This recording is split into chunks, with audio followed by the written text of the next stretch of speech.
wanna get high, man? Let's stimulate your mind. Get up, Chucky! What have we got here? A fucking comedian. Rojan Kim?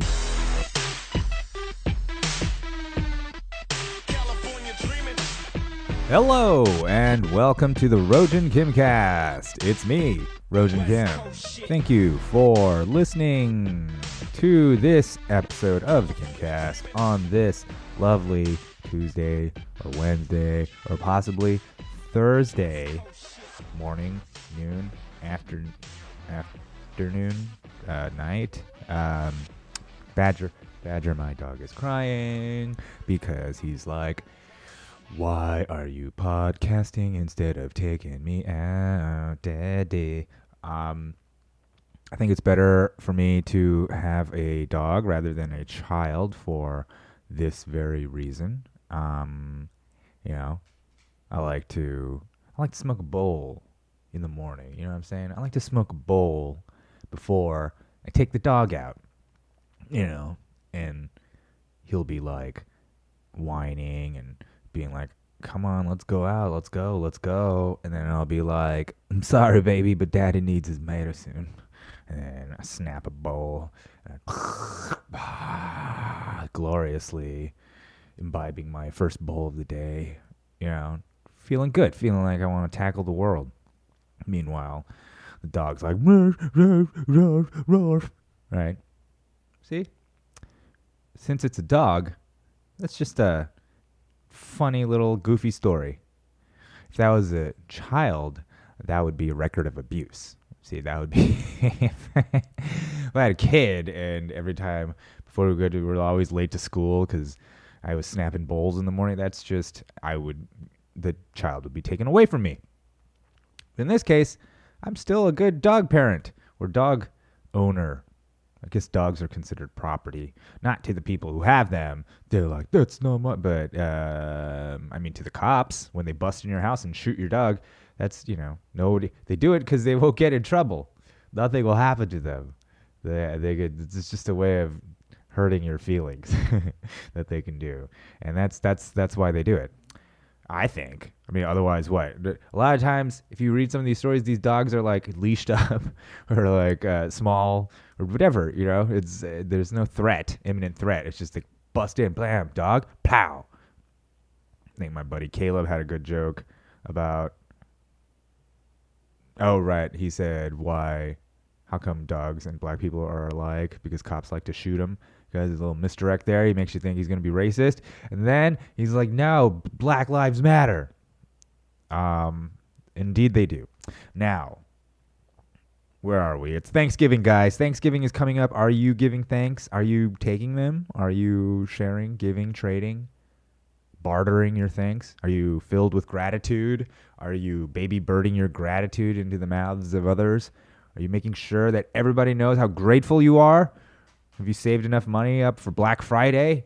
Are you so grateful for Black Friday coming up that you can finally get Pokemon Sword and Shield combo on sale? You finally so thankful for that? Are you so thankful for The Mandalorian? Thank God for The Mandalorian. And talking about Trump, talking about impeachment with the family, talking about this, that, Adam Schiff, Devin Nunes. Oh, God. Just fucking Mandalorian, take me away. Baby Yoda. And that's just what everybody's all blah, blah, blah, blah, blah. But you know what? Grow up. That's what that's what I got to say. Grow up, because we're heading into 2020, motherfuckers. You understand that? The climate change is upon us. The election will come. There wars abound. Wars may be happening. We may be catapulting into a war with Russia over all this Russiagate Ukraine thing, right? We may have pissed them off over no end, and the American people have no idea why. Listen, you do a little digging. You do a little digging into just the region.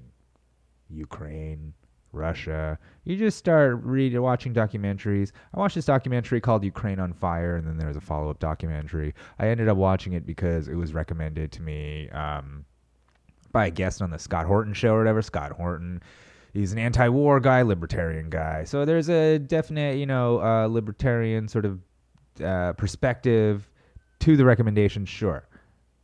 That's contrasted from there's many Ukraine documentaries about the fight for democracy, about how bad the Russians are, about the evil cops and the Russians and all of this. And I'm well aware of that narrative, so I decided to watch this Ukraine on Fire, and there's a follow-up to it that just came out that was, I felt like had better information, but not as good production. But anyways, there's a little bit of goofiness to it. There's this whole opening sequence of this lady on fire dancing around, who I imagine is supposed to represent Ukraine on fire. It's like a metaphorical hammer smash on your face, right? Like, here, see, get it? Ukraine on fire, guess who it is? But it really is on fire. And the shit is so complicated and complex, I couldn't even tell you, really, what I got out of it, except that it's way more complex than the idea of just pro and anti-democracy. For instance, there's some evidence that the pro-democracy people were actually aided by the United States, the CIA, aided by, in conjunction with far-right nationalist groups, Nazis, basically. They sided with the Nazis to kick out the commies, which is something we do, right? This is something that has been tried and true. But it's just funny that the same party, the Democrats, who sort of go, what's up with Trump and white nationalists supporting him? Why do white nationalists support Trump? Why won't he disavow white nationalism? Are the same people who went to fucking white nationalists, not even white supremacists. I mean, these are fucking real Nazis, to actual Nazis. Again, gave them a bunch of money so they could overthrow the pro-Russia government, so they could have a pro-USA government. Sounds familiar? I mean, it's something we've done over and over. It's something that's been done to Korea, right? Country of my people, right? That's the reason why there's a North and South Korea. Regime change. So it's interesting. I never considered, even understood that regime change was the operating principle, possibly, behind the revolution in Iraq. I mean, possibly, I guess that's really what's behind revolutions everywhere. There's a revolution anywhere, Arab Spring, whatever, Hong Kong, the eyes of the world are watching, right? But at the same time, it's opportunity, right? That's opportunity for regime change, which is why Tulsi, I love Tulsi. Is it because she's hot? Yeah, sure, she's hot. That's great. Is she young? Yeah, she's young and hot. And that's fucking. But she's fucking served, and she knows what she's talking about. She's not fucking spouting nonsense when you listen to her talk. She's a little stiff. I know. She's trying to be presidential. I get it. She doesn't want to be. But at the same time, she knows what she's talking. She's not a fucking warmonger. That's the thing. Everybody's goddamn warmonger. Everybody has how could you side with dictators? We got to do something against the dictator. Yeah, we got to go in and topple every dictator. What about the ones we put in? Well, because we do that. We do that when they're favorable to us. How about them? Yeah, you know what we do? We topple them later, like Saddam Hussein. That's what we do. And you think that's what we should keep doing? You think that's working? That's a success? Anyways, Thanksgiving, guys. I am thankful for there not being a draft, for not being in the war. God bless you if you're in the war, not to say that, I don't think it's right for the citizenry to thumb their nose at the soldiers, because they're citizens. We put them there. It's like we should fucking bring them back. If anything, we should be more thankful. Thanksgiving should be a time where we thank the troops again. There we go. Should have military parades. Thank you. No, we should. How about we just bring them home? What if we brought them all home for like a weekend? How hard would it be to deploy them again? Get them back out there, right? It's like, we got to send you back out to Yemen, Syria. I don't know, wherever the fuck we are. Wherever. We're going back out, guys. I'm like, no. I think that's what happened right when Caesar brought his troops back home to Rome. It was like, oh shit, he's gonna invade. There's gonna be a fucking invasion, right? These motherfuckers ain't gonna go home, and they wanted to be paid. Ain't going nowhere. Pay us. None of this has, I don't know, anything to do with what's going on now. I mean, it kind of does, because after World War I, there was something called the bonus army, right? The bonus army was a bunch of guys who were promised a bonus by the government, never given to it, so they decided to go to the White House, fucking camp out like Occupy Wall Street, go out there and camp out. And then eventually, of course, the army or the National Guard or whoever was brought in to roust them up and kick them out and fuck them up. And did they get their bonuses? Fuck no. This is America, bitch. So it's interesting. I guess that's like we should be thankful that we live in a country that we are allowed to have freedoms, but at the same time, if we fuck up or volunteer in any way to relinquish those freedoms, that's it. It's no different. I mean, we might as well. I guess at that point, it's the nicest totalitarian, authoritarian state we could be in. That's what we're in, like the nicest totalitarian. It's totalitarian in the sense that we're all being surveilled constantly. Terrorism or just being an enemy of the state is the pretense to getting rid of all your civil liberties, right? They could just detain you indefinitely. They think you're a terrorist. You got some terrorist ties? No, we don't need due process. Constitution's out the window because they say, well, if you're a terrorist and now we're at war and people are at war, they don't fall under the Constitution. Haha. That's interesting logic. Does that mean if for some reason, you were in we had a civil war, that half would now not have any rights? Is that what you're saying? Like, so human rights aren't human rights. Human rights come after you bend the knee. Which means if you decide not to bend the knee because you think, hey, maybe there's some injustice, then you get no more human rights. So human rights are not human rights. They're just granted. They're just, human allowances. Human acquiescence. This is what we let you do as long as you play ball. But if you don't, we come cracking. We come a crack in your knees, your hands, your head. We're fucking you up, right? We're going to throw you in a fucking cell. We're going to fucking put you in solitary and make it crazy. We're going to fucking lock you up. We're going to do everything, right? Because you don't actually have rights. You don't have rights. You think you're free? You're not. You're only free in the confines of what we let you be. Now, of course, logically, you can't be complete. You can't be like, what if you're a serial killer? Should I be free to serially kill everyone? No. Of course, there's limits to freedom. We know this. But, motherfucker is a slippery slope, right? Start restricting some freedoms. You start taking some away. It's a little bit easier to take a couple more away. So, we had the Patriot Act right after 9/11. We decided, okay, we're going to let them listen to our phone calls and shit. We're going to let them, pertinent stuff. We're going to let them do it. Later on, it comes out that it's not just that. They're listening to everything. It's not just that. They're taking in everything. They're recording it all and saving it. And then they can bring it up one day and use it against you. All of which is highly unconstitutional. You're supposed to have privacy. We're supposed to have the right to privacy. We're also supposed to have the right of, due process, like a presumption of innocence, all that stuff, all that goes out the window once they are able to just dig stuff up on you and be like, look, what's this? What's this?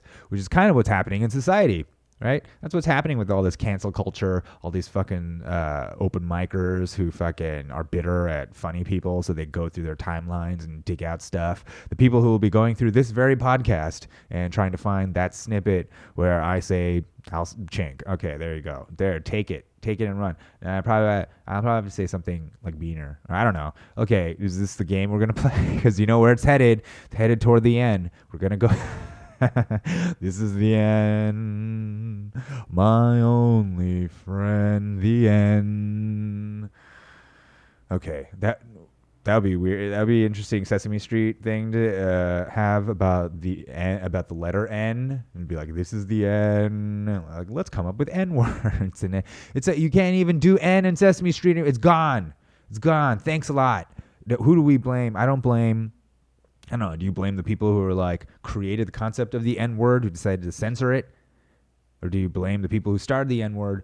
Boomers. All right.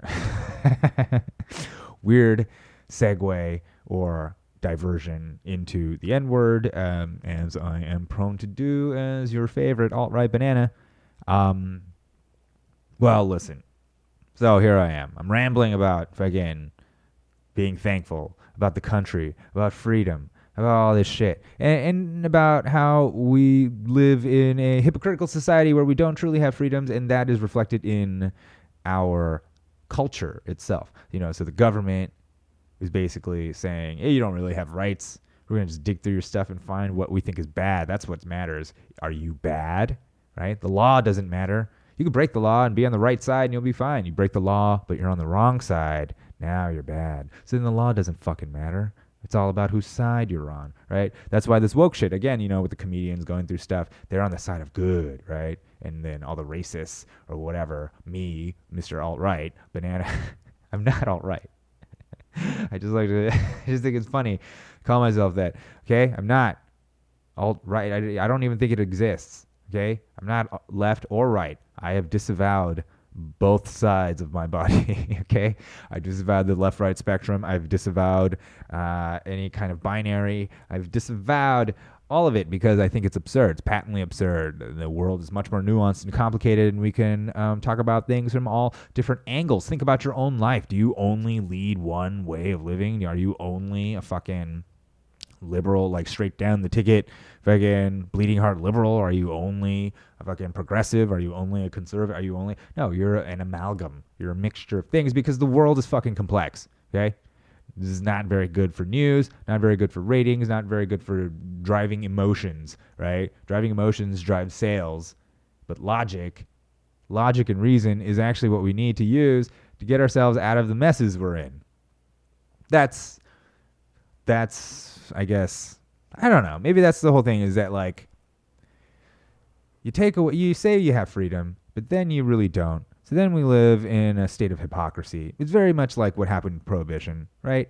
You make up these laws that say you can't drink, but everybody's still drinking. And then you know who gets to drink? The people who run the law. Cops, fucking Congress people, senator, government. So all of those motherfuckers are drinking because they're not going to stop, but they have to enforce the law. So you can't drink. You have to go. Yeah, that's the same shit. It's the same shit. If you're on the side of the law, then it's okay for you to drink. If you're Joe Schmo, to jail you go, right? So how is that law? That's not law. That's fucking favoritism. That's cronyism, right? That's corruption. And that inherent bullshitting is what everybody fucking smells, and that's why people stop respecting cops. Cops used to be respected, but once the cops were on the take and drinking and then busting you for it, then you're like, oh, this guy's a fucking crook. This guy's a crook. And that's what's happening with the politicians. Oh, these guys are fucking crooks. That's what happened with Nixon.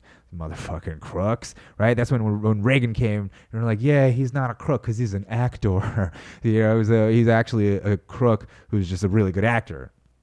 They're all fucking crooks. They're all fucking crooks. Congress, they're all rich. How many millionaires are in Congress? All of them. Why are they all rich? Huh? And they're supposed to be making laws for us? Okay. Right. Crooks. They're all crooks, right? If you're a member of Congress, you can break the law. You can do insider trading. That's fine. That's all that they're allowed to because they're on the right side. Because there is no law. There's no law. There's just the people with it and the people without it, right? You're either in the club or you're outside of the club, right?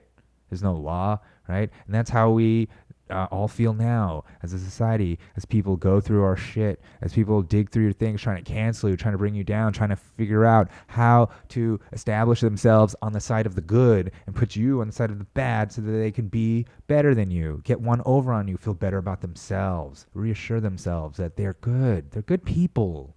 They're good people. Their tax money isn't going to starving children and blowing them up and basically not letting them have water or any of those things. These are just children we're talking about, okay? Not to mention the torturing of adults that we're doing as well. And then beyond all that, the destruction, the overall destruction, the rank corruption, the wealth extraction, the resource fucking extraction, like all that, never mind all that. We're good people. It makes you think that, yeah, we're good, right?